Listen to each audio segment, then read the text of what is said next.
तुरंत ही अपनी विक्रिया से वे वहाँ से प्रस्थान करते हैं और हस्तिनापुर जा करके वहाँ का हाल देखते हैं। बंधो उद्रवित उठते हैं। सबसे पहले वे राजा पद्म के पास पहुँचते हैं। महाराज ने अभी बतला चुके हैं, पद्म उनके छोटे भाई थे और महापद्म के दोनों ही पुत्र थे। पिता पुत्र ने एक साथ दीक्षा ली थी, वे ही विष्णु कुमार हैं। उन्होंने महाराजा पद्म के कक्ष में प्रवेश किया और उस समय उनसे कहा कि महाराजा पद्म, आपने जिस कुल में जन्म लिया है उस कुल में तो बड़े बड़े तीर्थंकर हो चुके हैं, बड़े बड़े मुनि हुए हैं। आपके पिता और आपके भाई भी मुनि हुए हैं और ऐसे कुल परिवार में जन्म लेकर के भी तुमने सारे कुल के लिए कलंकित कर दिया है। आज यह कैसा आपने उपसर्ग किया? बंधो, वे विष्णु कुमार महाराजा पद्म के लिए रोष और जोश में अपनी बात कहते हैं, लेकिन पद्म हाथ जोड़ करके खड़े हो जाते हैं,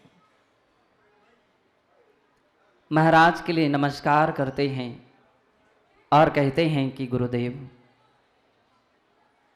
मैं किंकर्तव्य विमूढ़ हूं। राजा का वचन ही उसका प्राण होता है। यह तो हमने आपके ही द्वारा सीखा था और जब तक सत्य उसके हाथ में होता है तब तक ही राजा और राज्य की शोभा होती है।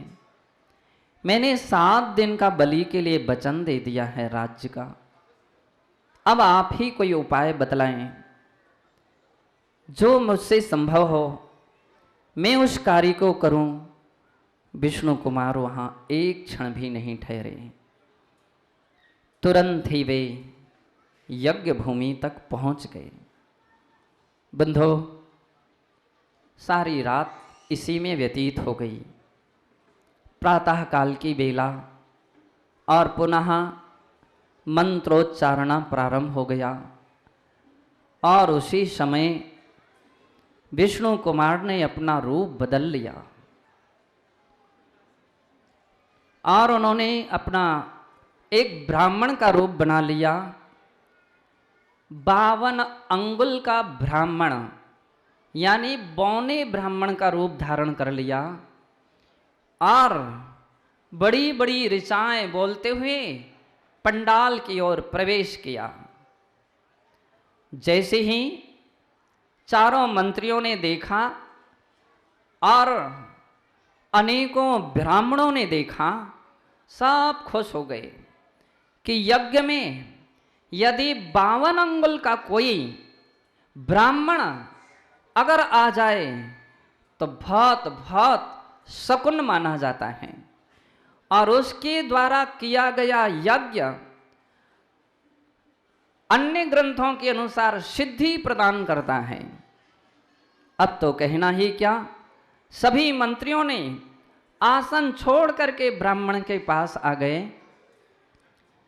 हे विप्रदेव, आपका स्वागत है। आप आए और हमारे यज्ञ का शुभारंभ करें। बंधो, यज्ञ का शुभारंभ के लिए जैसे ही कहा तो उस बौने ब्राह्मण ने सिर ऊपर उठा करके, क्योंकि वो बहुत छोटी अवस्था में था, शरीर कद बहुत छोटा था, मंत्री लोग तो बहुत ऊंचे दिख रहे थे, और कहा, सुनो, ये विप्र ऐसा वैसा विप्र नहीं है जिसने अनेकों वेद पढ़े हैं, अनेकों शास्त्र पढ़े हैं, पुराण पढ़े हैं, अनेकों विद्याएं और मंत्र सिद्धि की हैं। यह आपके यज्ञ में हाजिर हुआ है तो ऐसे ही नहीं हाजिर हुआ है, इसकी भी अपना एक नियम और प्रणाली है। महाराज, आपकी क्या नियम पद्धति है?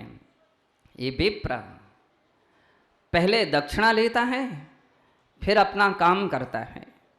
दुनिया के विप्र पहले काम करते हैं, फिर दक्षिणा लेते हैं। पहले मुझे दक्षिणा दीजिए। मंत्रियों ने कहा कि वह दक्षिणा आप मांग लीजिए, क्या चाहिए है, जो मांगोगे वह दक्षिणा देने के लिए हम समर्थ हैं। नहीं नहीं नहीं, ऐसे बोलने वाले तो बहुत से राजा लोग रहे हैं। मैंने आज तक राज और राज परिवारों पर विश्वास नहीं किया। अरे, अब तो वे चारों मंत्री और सीना तान करके खड़े हुए, किसी पर विश्वास किया हो या ना किया हो, पर मुझ पर तो विश्वास करना ही पड़ेगा।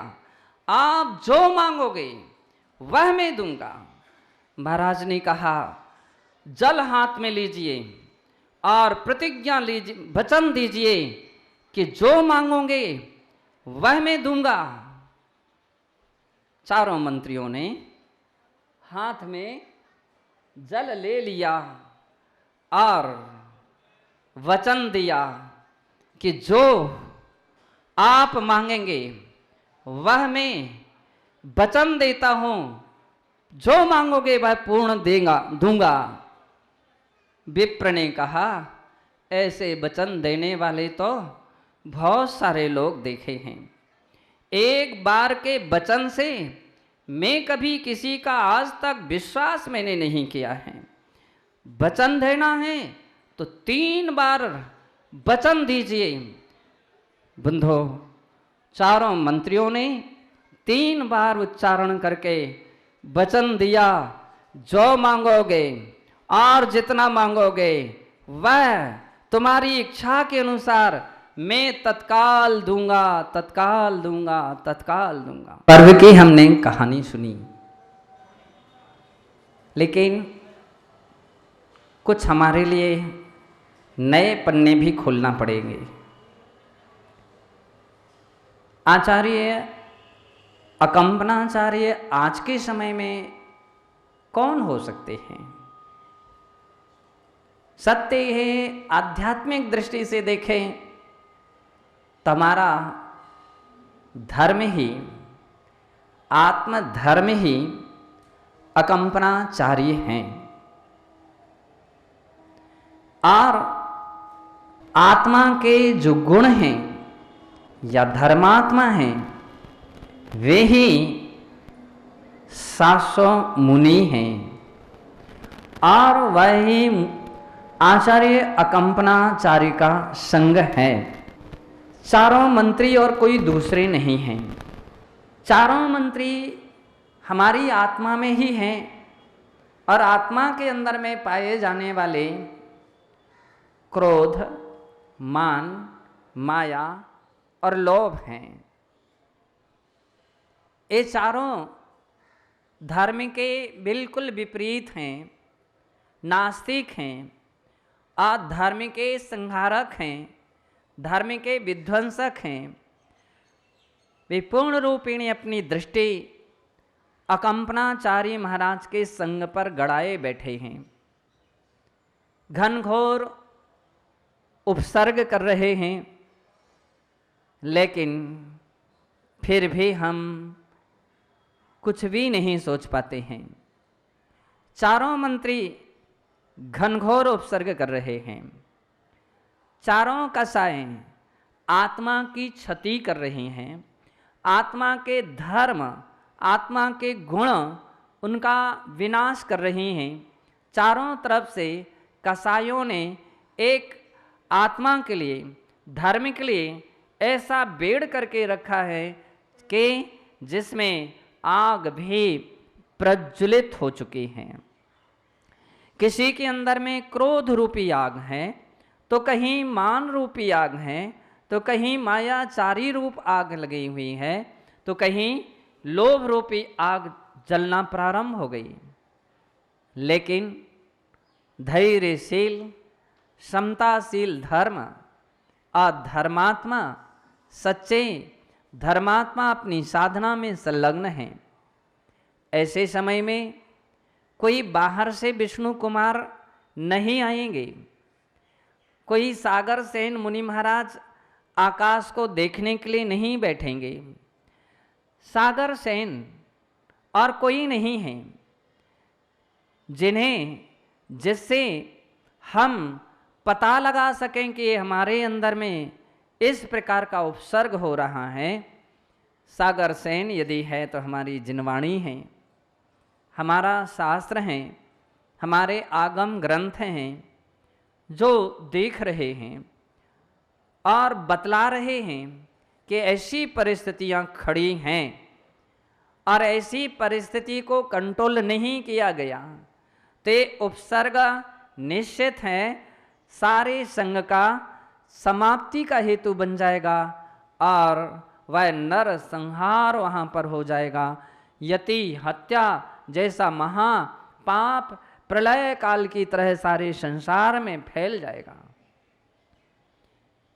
उन्होंने तुरंत ही अपनी बात के लिए, अपने अंदर की व्यथा के लिए आह करके पुकारा और उसके लिए अगर समझा है तो हमारे साधुओं ने समझा, हमारे विद्वानों ने समझा और तुरंत ही उसके हिसाब से वे दौड़ पड़े उस पता लगाने के लिए कि वह आग कैसे बुझाई जा सकती है, किन उपायों से बुझाई जा सकती है और उस उपायों की खोज में, विष्णु कुमार की खोज में वो निकले हैं और अपने विष्णु कुमार को खोज करके, विष्णु कुमार और कोई दूसरा नहीं है, अपना विवेक, अपना ज्ञान,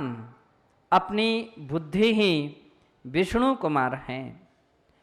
आचार्यगण शास्त्रों को समझाते हैं, विद्वज्जन शास्त्रों की व्याख्या करते हैं और जगत के लिए उस बात का प्रति संकेत देते हैं कि इस प्रकार से आत्मा की क्षति हो रही है, आत्मा की हानि हो रही है।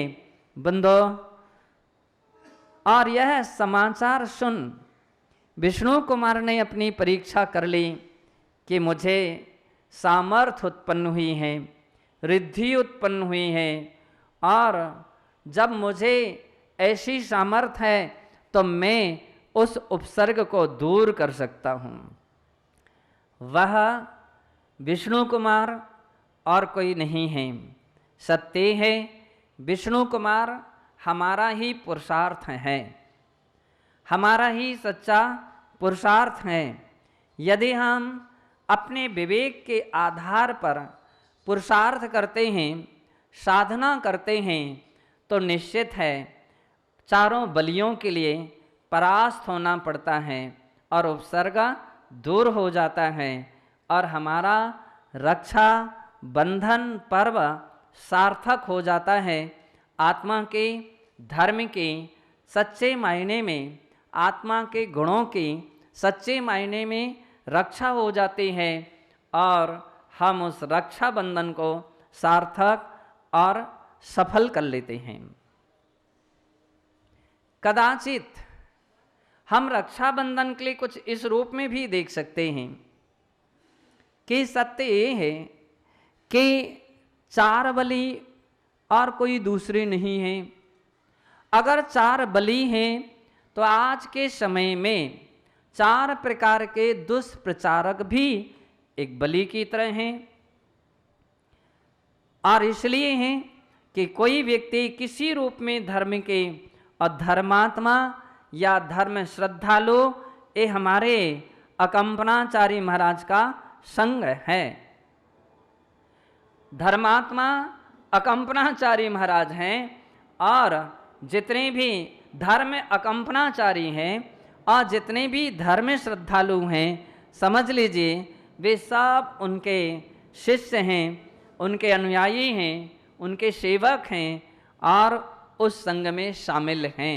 अगर बलि ने किसी में दोष देखे या बृहस्पति ने दोष देखे और किसी ने उन दोषों को अखबारों के द्वारा प्रकट किया, किसी मंत्री ने उन दोषों के लिए व्हाट्सएप या अन्य अन्य प्रकार के यूट्यूब इत्यादि के द्वारा प्रसारण किया, और कोई महाबली ऐसा भी आया कि जिसने चैनलों के द्वारा दुष्प्रचार करना शुरू किया, तो इसका परिणाम ये निकला कि एक ऐसी आग ओ लगा दी, एक ऐसा ईंधन फैला दिया कि जहाँ पर कहीं भी किसी भी प्रकार के कोई भी धर्मात्मा के ऊपर आपत्ति और विपत्ति संकट चारों ओर से खड़े हो सकते हैं। कहीं भी रास्ते पर गुजरने वाले साधु संघ, कोई भी मुनि संघ, कोई भी साधर्मी प्राणी के बीच में जब हम देखते हैं कि जो सामान्य श्रद्धालु भी था, आज उनकी श्रद्धाओं में असर पड़ता है और उनकी श्रद्धाएं जल जल करके खाक हो जाती हैं, टूट जाती हैं और कहने लगते हैं कि मैं तो इस धर्म के लिए ऐसा समझता था, मैं यहाँ के साधुओं को ऐसा समझता था, मैं यहाँ के त्यागियों को ऐसा जानता था, मुझे नहीं मालूम था। जब से ये बात सुनने में आई, देखने में आई, तब से मेरी श्रद्धा टूट गई। तो मुझे लगने लगा कि निश्चित है ये कहीं किसी बलि के द्वारा हुआ कार्य हुआ है, और अपन ऐसे खुश हो जाते हैं। लेकिन ध्यान रखिए, आम व्यक्ति के लिए संसार में अच्छे भी हैं, बुरे भी लोग हैं, जो धर्म के विपरीत कदम दिशा में खड़े हुए हैं, विद्रोह के लिए खड़े हुए हैं। अपन जब कभी देखें तो बहुत सारे ऐसे लोग भी खड़े हुए हैं जिसमें यूँ कहा जाता कि अपने लोग तो मुट्ठी भर ही है ना, मुट्ठी भर हैं, कहाँ का आप स्वाभिमान कायम रख सकेंगे। और ऐसी आग की ज्वालाओं में कभी वे भी व्यक्ति आ जाते हैं जिनसे कभी कोई अपराध नहीं हुआ,